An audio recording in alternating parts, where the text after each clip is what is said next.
네, 조직 이해 능력의 임채정입니다. 한 주 동안 잘 지내셨죠? 우선은 날씨가 굉장히 쌀쌀해졌습니다. 네, 우리가 반팔 입을 때 처음 만났었는데 지금 벌써 저는 어젠가 그저께는 그 가죽 자켓을 입었는데도 춥더라고요. 심지어 그 가죽 자켓 안에 이렇게 따뜻하게 기모처럼 되어져 있는데도 춥더라고요. 그래서 진짜 날씨가 많이 추워졌다 이렇게 느낄 수 있었던 그런 며칠이었었는데 거의 뭐 어떤 날은 영하를 왔다 갔다 하기도 하고 그쵸? 이렇게 겨울이 오나 봅니다.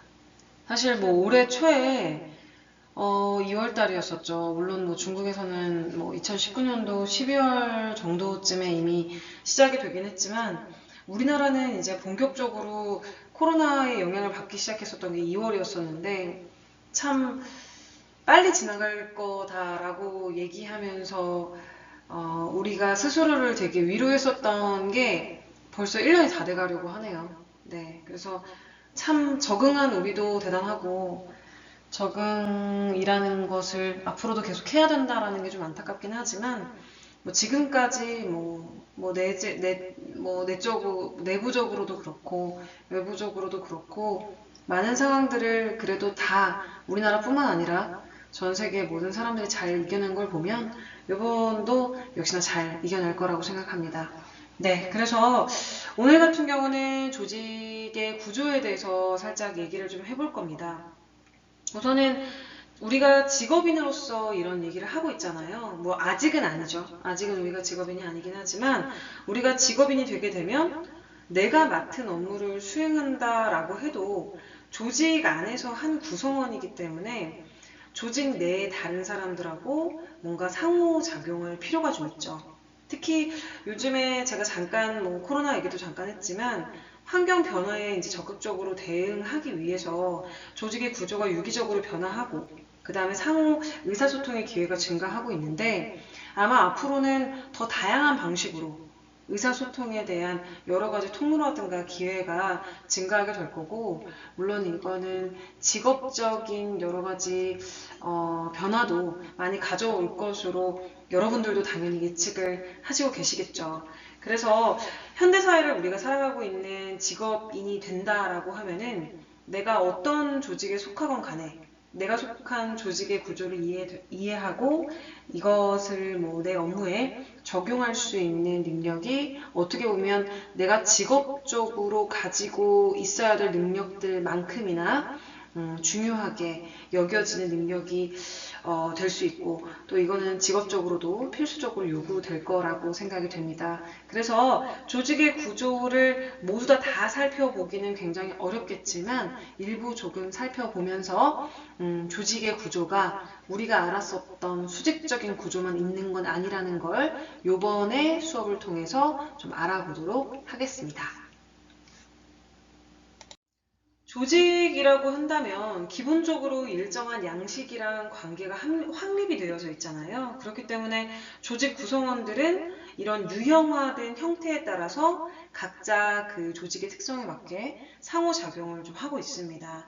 그래서 조직 구조라고 하면은 조직 내에 그런 여러 가지 부문들이 있죠. 뭐 여러 가지 파트들이 있는데 그 사이에서 형성된 관계이기 때문에 조직 구조를 그러니까 조직 목표를 달성하기 위한 조직 구성원들의 유형화된 상호작용하고 이에다가 이제 영향을 미치게 된 매개체가 되곤 하는데요. 직업인으로 살아간다라고 한다면 나한테 주어진 업무를 당연히 이제 혼자서만 수행하기가 어렵다는 사실을 아실 텐데 혼자서만 수행할 수도 없고 또 조직의 구성원들하고 뭐 조금 불편하더라도 상호작용을 좀 하실 필요가 있는데 이럴 때 이제 내가 속한 조직의 구조나 특징을 모르게 되면 내게 이제 주어진 업무의 범위라든가 아니면은 뭐 권한이 어디까지라든가 아니면 내가 필요로 하는 정보, 그러니까 내가 이미 안다면 너무나 좋겠지만 잘 모를 경우에는 내가 필요로 하는 정보를 누구한테 얻어야 되는지 또 뭐 어떤 방식으로 구해야 될지 알지 못하게 되기 때문에 기본적으로 조직 구조에 대해서는 여러분들이 좀 알아야 될 필요성이 있을 수밖에 없겠습니다. 그래서 지금 조직 구조의 구분을 살짝 좀 볼게요. 조직 구조의 구분을 좀 볼 텐데, 조직 구조라고 한다면 의사 결정, 그렇죠? 의사 결정을 하게 될 때 권한이 있잖아요. 그렇기 때문에 그 안에서 집중 정도, 아니 명령에 대한 개통, 그리고 최고 경영자의 통제, 그다음에 규칙하고 규제의 정도에 따라서 기계적인 조직, 그 다음에 유기적인 조직으로 구분을 할 수가 있습니다. 그래서 여기서는 기계적인 조직이라고 얘기를 좀 한다면 구성원들의 업무가 이제 분명하게 정의가 된 거예요. 그렇다 보니까 여기에는 굉장히 세밀하게 많은 규칙하고 규제들이 있을 수밖에 없겠죠. 그리고 상하 간의 이제 의사소통을 아무래도 해야 되기 때문에 그런 의사소통이라고 하면은 비공식적이라기보다는 좀 공식적인 경로를 통해서 이루어지게 되고 엄격하게 위계 질서가 존재하게 됩니다. 그래서 여러분들이 대표적으로 어떤 기계적인 조직이 있냐라고 한다면 군대가 있겠죠. 아마 여러분들 중에서는 아직 군대를 다녀오신 분들은 없으실 거다라고 좀 생각이 되는데 저도 물론 이제 군대를 다녀오지 않았죠. 근데 약간 여담이긴 하지만 저는 사실 어릴 때 그 군인이나 경찰이 될 줄 알았어요. 왜냐면 저는 이제 어릴 때부터 운동을 했었고 그러니까 운동을 뭐 취미로도 당연히 했었지만 취미를 떠나서 취미라고 하기에는 조금 과하겠죠. 왜냐면은 운동 선수라고 하면은 뭐지 이렇게 생각하실 수도 있겠지만 어떻게 그렇게 돼가지고 저는 그 도대표로 운동 선수를 했었습니다. 뭐 짧지 않은 시간 동안 하기도 했었고 그랬기 때문에 저는 사실 운동을 평생 할 줄 알았어요. 그러니까 아니 평생 할 줄 알았다? 라는 말이 좀 이상하긴 하고 그러니까 별 생각이 없었어요. 그러니까 그냥 당연히 하는 줄 알았죠. 당연히 하는 줄 알았고 그랬는데 아주 많은 운동선수들이 그렇듯이 잦은 부상으로 인한 네, 좀 그 실력에 문제가 좀 생기게 되면서 물론 이제 이게 성인에 그만둔 건 아니고요. 학생 때 도대표를 했었어요. 그러니까 취미 수준으로 한 건 아니죠. 그래서 운동을 했었는데 그때 운동을 할 때 직업을 만약에 가지게 된다라고 하면은 제가 이제 하고 있는 기능 안에서 직업을 보통 생각하게 되잖아요. 그때 이제 부모님도 그러셨었고 저는 이제 그 안에서 공부를 조금 더 열심히 해서 저는 운동선수 쪽은 못할 거라고 생각했어요. 이제 평생 할 수는 없다. 가이드가 그렇게 나온 거죠. 저 혼자 판단한 건 아니고. 운동선수를 그 당시에 할 때도 공부를 사실 손에서 놓지 않은 것도 있지만 공부를 해서 사실은 원래는 경찰대학을 원래 가려고 했었죠. 그러니까 군대랑은 조금 다른 조직이긴 하지만 기계적 조직에 가깝죠. 경찰대학을 가려고 했었는데 경찰대학을 뭐 이런저런 상황적인 부분으로 가지 못하고 또 경찰대학도 공부를 또 굉장히 잘해야 가긴 하지만 어쨌든 간에 여러 가지 이유로 그렇게 하지 못했었습니다. 그래서 여러분들이 약간은 알다시피 그렇게 이제 어떻게 하다 보니까 대학을 갔고 대학을 졸업하자마자 승무원이 됐고 그 다음에 이제 비서를 하게 됐고 이렇게 다시 공부를 해서 이렇게 이 자리에 있게 됐는데 어쨌건 간에 대표적인 기계적인 이제 조직으로는 군대가 있다고 하니까 갑자기 과거가 생각이 좀 났네요. 네, 그래서 저는 당연히 그냥 어릴 때는 경찰이 될 거라고 생각했고 되는 줄 알았어요. 그러니까 꿈은 아니었죠. 꿈은 비행기를 타는 거였는데 기능적으로 특화된 부분이 운동이었었고 운동도 하면서 공부도 뭐 그렇게 나쁘지 않게 했기 때문에 경찰이 될 거라고 그리고 저도 굉장한 흥미가 있었고 경찰이라는 그런 이제 직업적으로 그 당시에 이제 지식적인 그러니까 그 경찰이라는 직업에 대한 지식이 많이 탐구를 했겠죠. 그러니까 물론 이제 직업인들만큼은 아니었지만 저는 관심이 상당히 있었죠. 근데 어쨌든 이렇게 살고 있습니다. 네.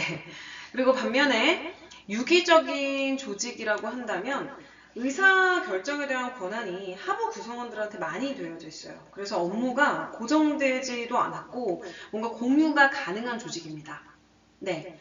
그래서 유기적 조직에서는 비공식적인 상호 의사소통이 원활하게 이제 이루어지게 되고 규제라든가 통제 정도가 심하지 않기 때문에 변화에 따라서 쉽게 변할 수 있는 특징을 가지게 됩니다.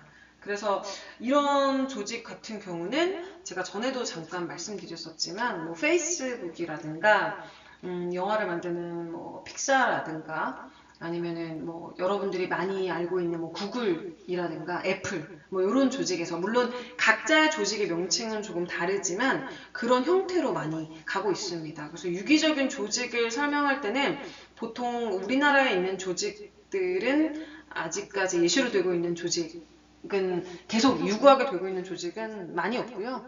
제가 방금 말씀드렸던 조직들이 조금 그런 유기적인 조직에 해당한다라고 보시면 되겠습니다. 조직 구조의 결정 요인을 좀 보실 텐데 조직 구조라고 하는 것은 제가 앞에서 뭐 유기적인 조직도 말씀드렸고 그 다음에 이제 기계적인 조직도 말씀드렸지만 꼭 뭐 기계적인 조직이 뭐 나쁘고 유기적인 조직이 좋고 뭐 이렇게 말씀드리는 건 아니에요. 왜냐하면 조직 구조 같은 경우는 조직마다 다양하게 이루어지기 때문이에요. 그래서 조직 구조가 왜 중요하냐면 조직이 어떤 목표를 가졌을 때 효과적인 달성에 굉장한 영향을 미치게 됩니다. 그리고 조직 구조에 대한 아주 많은 연구들이 있었는데 그런 조직 구조에 영향을 미치는 요인으로 조직의 전략이라든가 뭐 규모, 기술, 그다음 환경 이런 부분들이 있고 이 부분에 따라서 이제 기계적인 앞에서 말씀드렸었던 기계적인 조직 혹은 유기적인 조직으로 설계되게 되고 조직화 활동의 결과 조직의 성과랑 구성원들의 조직 만족이 결정되게 됩니다. 그런데 조직 성과랑 만족은 조직 구성원들의 개인적인 성향이라든가 조직 문화의 차이에 따라서 달라지게 됩니다. 그래서 조직 구조의 결정 요인이라고 한다면 조직 전략이라고 하는 건 조직의 목적을 달성하려고 수립한 계획이잖아요. 그래서 조직이 자원을 배분하고 경쟁적인 우위를 달성하기 위한 주요 방침으로 이제 제가 말씀을 드렸었는데 그렇기 때문에 조직의 전략이라는 게 바뀌게 되면 당연히 이제 구조가 바뀌게 되겠죠. 그런데 소규모 조직이라든가 대규모 조직, 그러니까 조직이 이제 큰 조직도 있고 작은 조직도 있을 거 아니에요. 그래서 이제 작은 조직은 소규모고 이제 큰 조직은 대규모인데 어쨌든 다른 구조를 당연히 갖게 되겠죠. 그래서 대규모 조직 같은 경우는 소규모 조직에 비해서 업무가 이제 전문화나 이제 분화가 좀 되어 있고요. 많은 규칙하고 규정이 존재하게 됩니다. 그래서 기술은 조직이 투입 요소를 이제 산출물로 전환시키는 지식, 그 다음에 기계, 절차 이런 부분들을 의미하게 되고 소량 생산 기술을 가진 조직은 뭐 유기적인 조직 구조를 가지게 되고 대량 생산 기술을 가진 조직은 기계적인 조직 구조를 가지게 되죠. 그래서 뒤에서 좀 그림을 볼 텐데요.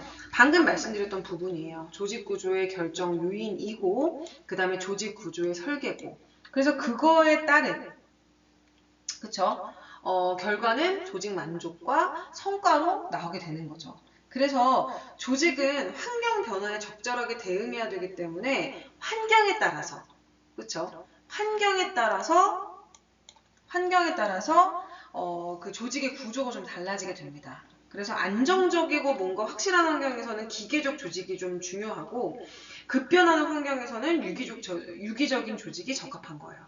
그래서 아까 기계적 조직은 제가 군대나 뭐 여러 가지 좀 그런 약간 공무원 조직 말씀드렸었는데 뭔가 좀 뭔가 안정적이잖아요. 그런 데서는 기계적으로 이제 가는 게 좀 중요하고 뭔가 더 적응을 좀 잘할 수 있고 아까 말씀드렸었던 급변하는 환경이 보통 이제 IT라든가 미디어 이런 쪽인데 이런 데는 조직 자체가 뭔가 기계적으로 되어져 있으면 발전하는 데 좀 제약이 있을 수 있기 때문에 유기적 조직으로 가는 것이 훨씬 더 현명하다라고 볼 수 있습니다. 그래서 그 조직 구조 결정 요인에서 결과까지 가는 순서 안에 조직 구조 설계와 결과 사이에는 개인 특성과 조직 문화 특성이 영향을 끼친다. 이런 부분들 앞에서 말씀드려서 그림으로 좀 다시 한번 확인하실 수 있겠습니다.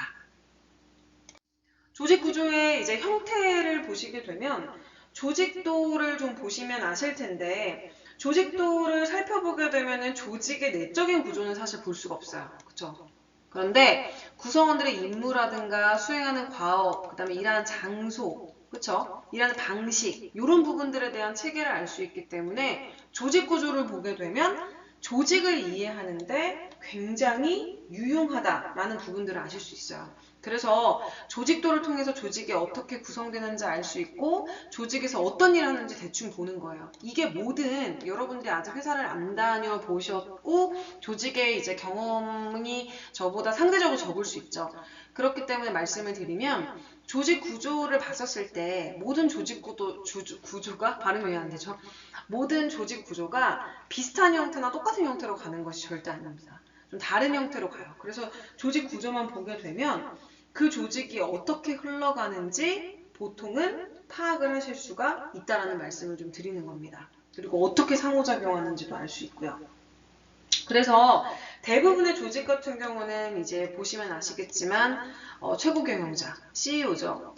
CEO라고 써볼까요? C, E, O.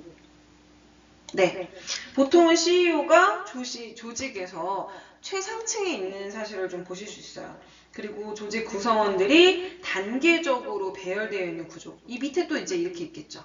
이렇게 팀원, 그렇죠? 밑에도 마찬가지예요. 그렇죠? 이렇게 배열되어 있는 구조를 가지고 있고요. 환경이 안정적이거나 일상적인 기술 혹은 뭐 조직의 내부 효율성을 중요시하고요. 기업의 규모가 좀 작을 때는 업무의 내용이 유사하고 관련성이 있는 것들을 결합해서 뭔가 그림하고 이제 비슷하게 뭔가 이제 기능적인 조직 구조 형태를 이뤘다라고 보시면 좋을 것 같습니다. 근데 중요한 건 환경이라는 게 좀 많이 변하죠. 그래서 환경에 대해서 좀 뒤에서 좀 볼 텐데 환경 변화에 효과적으로 대응하고 제품이라든가 지역이라든가 고객별 차이에 신속하게 적응하기 위해서 분권화된 의사결정이 가능한 사업별 조직 구조를 갖게 됐다. 이렇게 말씀을 좀 드릴 수 있는데 사업별 조직 구조 같은 경우는 아까랑 좀 조직 구조가 약간 다르죠. 이거는 개별의 제품이라든가 그 다음에 아니면 뭐 서비스 아니면 제품 그룹 혹은 뭐 주요 프로젝트가 있을 수 있겠죠. 그런 거나 아니면 프로그램에 따라서 조직화되는 부분들인 거예요. 그래서 이 그림과 같이 제품에 따라서 제품 1, 제품 2, 제품 3 이렇게 있잖아요. 제품에 따라서 조직이 구성되고 각 사업별, 그쵸? 밑에 보시면 이제 사업별로 되어져 있죠. 각 사업별 구조 아래 생산이라든가 판매라든가 회계 뭐 이런 역할이 이루어지는 것을 좀 보실 수 있습니다. 그래서 사실 이 조직 구조도 내가 원래 알던 조직 구조랑 비슷한데 이렇게 생각하실 수 있겠지만 전에 제가 말씀드렸던 것처럼 막 이렇게 각자 있어요. 응? 각자 있어요. 원래는 이렇게 좀 질서가 있는 상태에서 위가 있고 아래가 있는 형태인데 가운데가 만약에 CEO라고 치면 막 이렇게 연결되어 있는 구조. 각자 팀원들이라든가 끼리도 협업을 하고 그 다음에 꼭 이렇게 팀장을 통해서만 들어가게 되는 구조가 아니라 직접 다이렉트로 얘기할 수 있는 구조도 있고 그러니까 굉장히 다양한 방법으로 조직이 형성되어 있다는 사실을 아실 수 있을 것 같습니다. 그래서 조직구조 문제는 그거예요. 조직구조에 영향을 미치는 요인 4가지를 작성하시오. 이거는 이제 댓글로 다시면 되겠죠. 4가지를 댓글로 달아주시는데 여기에 설명도 추가적으로 살짝 넣어주시면 되겠죠. 어떤 조직구조, 그러니까 조직구조에 영향을 미치는 요인이 뭐뭐가 있는데 이게 어떤 것이다. 이렇게 좀 달아주시면 보실 수 있다라는 부분들을 말씀 좀 드릴게요. 그래서 이거는 여러분들이 이제 유튜브에 댓글로 달아주시면 되겠습니다. 조직구조에서 이제 관세청에 대한 조직구조를 그냥 예시로 한번 보려고 해요. 이제 관세청이라고 하면은 아마 여러분들 아시는 분도 있고 이제 모르시는 분들도 있으시겠지만 코리아 커스텀스 서비스라고 해서 우리가 이제 수출입 그 물품 같은 경우 통관이라든가 이제 밀수 단속 요렇게 그런 부분에 대한 사무를 관장하게 되는 이제 행정기관이라고 좀 아시면 좋을 것 같은데 우선은 굉장히 오래됐죠. 지금으로부터 한 70년 정도 됐어요. 세관국을 거쳐서 이제 재무부 산하로 들어오게 되고, 그 다음에 지금 같은 경우는 그 기획재정부의 외청으로 변경되면서 현재 이제 관세청이 출범하게 됐다라는 걸 아실 수 있는데, 이거는 중앙정부 기관이고 지금 본사는 아마 대전에 있는 걸로 제가 알고 있어요. 네, 그래서 세관 업무를 하는 곳이고, 여기서는 수출입에 대한 부분들, 그 다음에 여러분들이 지금 같은 경우는 이제 코로나 때문에 많이 왔다 갔다 하시지 못하지만 여행자에 대한 통관, 그쵸?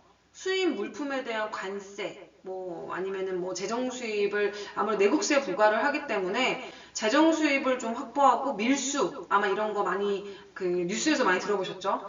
밀수 단속을 해가지고 국내 산업을 보호하고, 그 다음에 이제 사회 안전이라든가 국민 건강을 이제 보호해야 되기 때문에 뭐 각종 마약이라든가 총기, 그 다음에 유해식품 뭐 반입, 단속, 그쵸? 그리고 아마 비행기 타보신 분은 아시겠지만 외국에서는 우리가 함부로 뭔가 가지고 올 수 없어요. 특히나 살아있는 거, 동식물 이런 거 절대 못 가져오잖아요. 이런 부분들에 대한 반입을 단속하고, 그렇죠? 그 다음에 이제 산업을 하게 됐을 때 경쟁 자체를 공정하게 하기 위해서 원산지 허위 표시라든가 지적재산권 이런 부분들, 뭐 대외거래 종합 단속 이런 부분들을 하는 게 관세청이에요. 그러면은 사실 어떻게 보면 굉장히 정확한 부분에 대한 업무를 해야 되고 좀 딱딱할 것 같은 그런 부분들인데, 관세청이 최초 팀제 및 매트릭스 조직을 도입을 했기 때문에 이런 부분들에 대해서 좀 그 조직에 대해서 좀 가지고 왔어요. 그래서 관세청이 정부기관에서는 최초로 팀제랑 매트릭스 조직을 동시에 도입했어요. 그래서 어떻게 뭐 팀제라든가 매트릭스 조직에 대한 도입 같은 경우는 제한된 인력으로 효율적인 업무 수행을 해야 된다라는 그런 여러 가지 지적이라든가 판단들이 있어서 그때는 이제 인력 관리에 대한 부분이 굉장히 제가 인력 관리에 대한 그런 중요성은 기업에서도 좀 많이 말씀을 드렸었는데, 인력 관리에 대한 중요성이 굉장히 어떻게 보면 기업 입장, 그 다음에 뭐 끌어나가는 입장에서는 너무나 중요하기 때문에 그런 것에 대한 혁신이 필요해서 이렇게 매트릭스 조직하고 팀제를 한꺼번에 도입을 하게 된 거예요. 그래서 그 매트릭스 조직이라고 하는 거는 특정 사업, 수행을 하기 위해서 해당 분야의 전문성을 지니게 된 국이라든가 실, 지금 여기 보시게 되면 국, 실, 그쵸, 국 있죠? 그래서 국 소속의 직원들이 이제 원래 이제 업무도 있지만 특정 사업을 동시에 수행하게 되는 투잡 형태로 운영이 되는 거예요. 그러니까 TFT 팀 같은 거죠. 약간 프로젝트 팀 같은. 그래서 여러 가지 그 팀들이 생기게 되면서 약간 시범으로 실시가 돼서 지금 운영되고 있는 부분들이고요. 권한하고 책임을 강화하기 위해서 보직에 대한 형태로 운영됐었고, 그리고 여러 이제 통합조사반이라든가 중요한 기능부서의 직원들이 모여가지고 그 조사에 대한 부분들인 거죠. 그래서 이거 같은 경우는 이게 벌써 15년 전에 있었던 부분이니까, 원래는 이런 정부기관에서는 팀제라든가 매트릭스 조직이 아니라 그냥 상하관계로 갔었던 부분들이 굉장히 강했었는데, 아까 처음에도 말씀드렸었지만 제한된 인력으로 그 조직 자체를 이끌어 가다 보니까 효율적으로 업무 수행을 하려고 하다 보면 이런 부분에 대한 도입이 좀 필요하다라고 해서 도입된 부분이다라고 보시면 되겠습니다. 그래서 오늘 수업이 좀 빨리 끝났죠? 수업이 좀 빨리 끝난 이유는 우선은 다음 수업이 좀 길어요. 네, 다음 수업이 길어가지고 요번 수업을 좀 빨리 끝냈다. 네, 라는 부분들을 말씀드릴 거예요. 요거 같은 경우는 사실 좀 간단하게 이래저래 뭐 사실 수업이 맨날 우리가 오프라인 수업을 해도 그렇지만 수업 맨날 길게만 할 수는 없잖아요. 그래서 요거 수업 같은 경우는 좀 짧게 끝내고 아마 다음 수업이 거의 풀로 다 채워서 하는 수업이 되지 않을까 싶거든요. 그래서 이번 같은 경우는 간단하게 수업 내용 정리하시고 그 다음에 댓글 다시고 하시면 수업이 끝나시는 걸로 이렇게 마무리가 좀 되겠습니다. 그래서 이번 시간 같은 경우는 저희가 뭐 20분, 30분 내에 좀 끝나지만 다음 시간은 좀 길게 될 거기 때문에 네, 단단히 준비하시고 오시면 되겠습니다. 그래서 추운 날씨에 감기 조심하시고 우리가 11월 한 달 동안 어쨌든 간에 온라인으로 수업을 하기로 했고 아마 제가 예측하기로는 12월 초 정도까지 그렇지 않을까 싶어요. 그래서 12월 그 시험을 보기 전 정도 한 번 정도 온라인 그 온라인 화상이 아니라 실시간 화상 수업을 하고 나머지 수업은 학교 방침에 따라서 온라인 녹화 수업으로 진행되지 않을까 싶습니다. 그래서 어쨌든 간에 다시 한번 말씀드리지만 건강 조심하시고 감기 걸리지 마시고 다음 시간에 뵙겠습니다. 네, 수고 많으셨습니다.